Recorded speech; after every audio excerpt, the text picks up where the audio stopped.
I can't believe this guy. I throw everything I've got at him, and it doesn't even... What are those? Thirsty?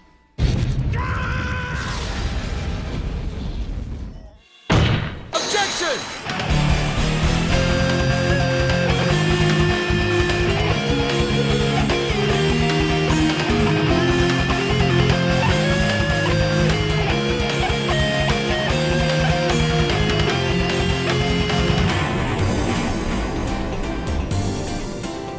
Hello, everypony. I'm MasterCode, your ace analyst, and today we continue Chapter 2 of Make Your Mark with Episode 4, Alicorn.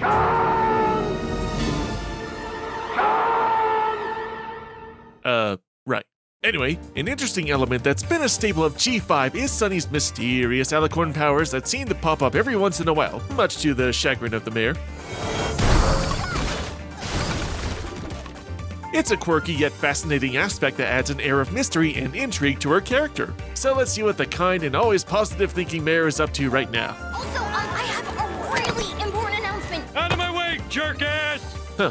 Well, let's see what this big announcement is. Maybe some new method of power, or wanting to lead an expedition to the lost city of Canterlot, or... Ponies of Maritime Bay, I have some alarming news. We eat too much junk food. Oh, brother, this guy stinks! Okay, so, not since the movie have we seen Sunny in full-on activist mode. Back then, she had a noble yet grandiose cause to bring the three pony races back together, something that could raise new friendship opportunities, and that, along with the return of magic, could also bring economical solutions to multiple provinces around Equestria and create even more possibilities. Here, she's criticizing every pony's food choices. Alright, think about the health of the town.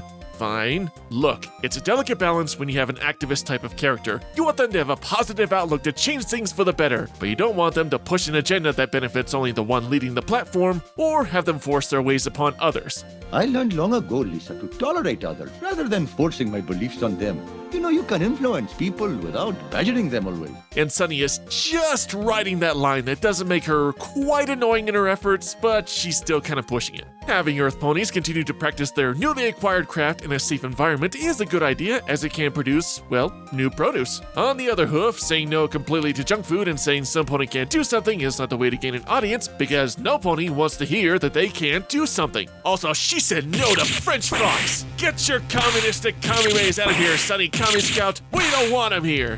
Wir wollen nicht lieben, wollen nicht spenden! Sieh nun selbst allein! Ich habe Moving on. So, Sunny's Alicorn powers make their appearance once more, which leads us to the core of the episode, with every pony reacting in awe of her powers. I said awe. A-W-E. That's better. I am over the Luna Moon. The response in town went from 0 to 100 in seconds. What gives, right? Oh hey, the first mention of the Royal Sisters in G5, and it's a throwaway line. Wonderful. That line is full of eager ponies who want to listen to you. Am I jealous about that? No, never. Because I'm secure in myself, and I have thousands of followers on multiple platforms validating my every move.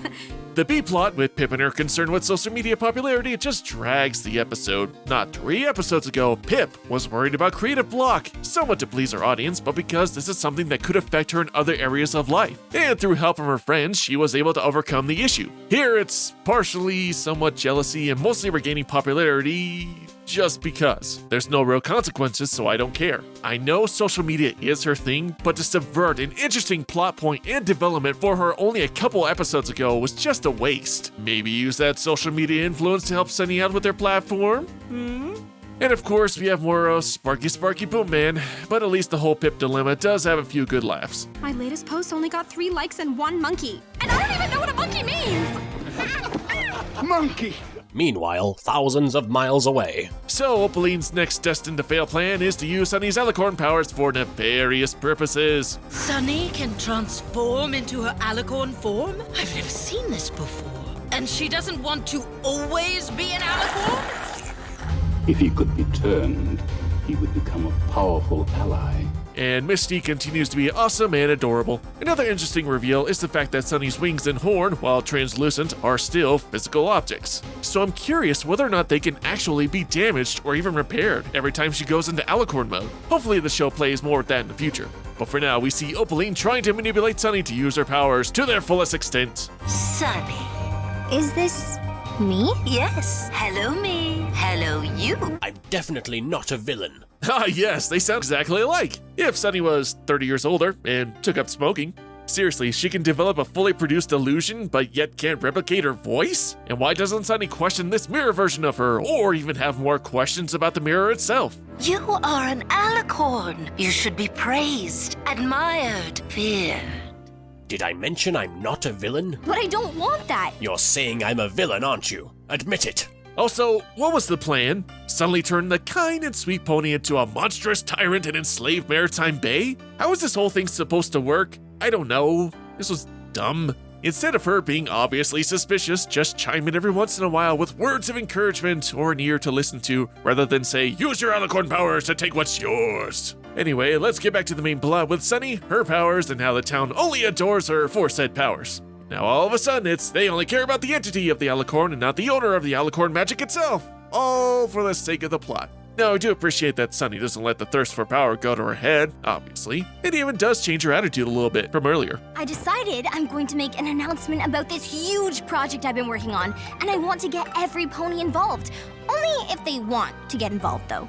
Instead of forcing the issue, she allows the town a choice to engage in her activities. My fellow ponies, You suck, McMahon! Get the fuck down from there! The writing here is just manipulative. Instead of having a mix of ponies wanting to follow or disagree with her, every pony again is against her for the sake of the plot to create emotional drama. I hate stories that use this, it's unrealistic and annoys me to no end. The ensuing scene at the Bright House also loses its weight because of the forced drama. As an Earth pony or an Alicorn, you've inspired all of us to be better ponies. That's your true power. Thank you, Izzy. I guess that is true. Okay, this particular moment was okay, but it would have meant a lot more if Sunny had come to the conclusion herself. So Sunny gets her community garden and the Alicorn powers once again shine through. This time, it feels different.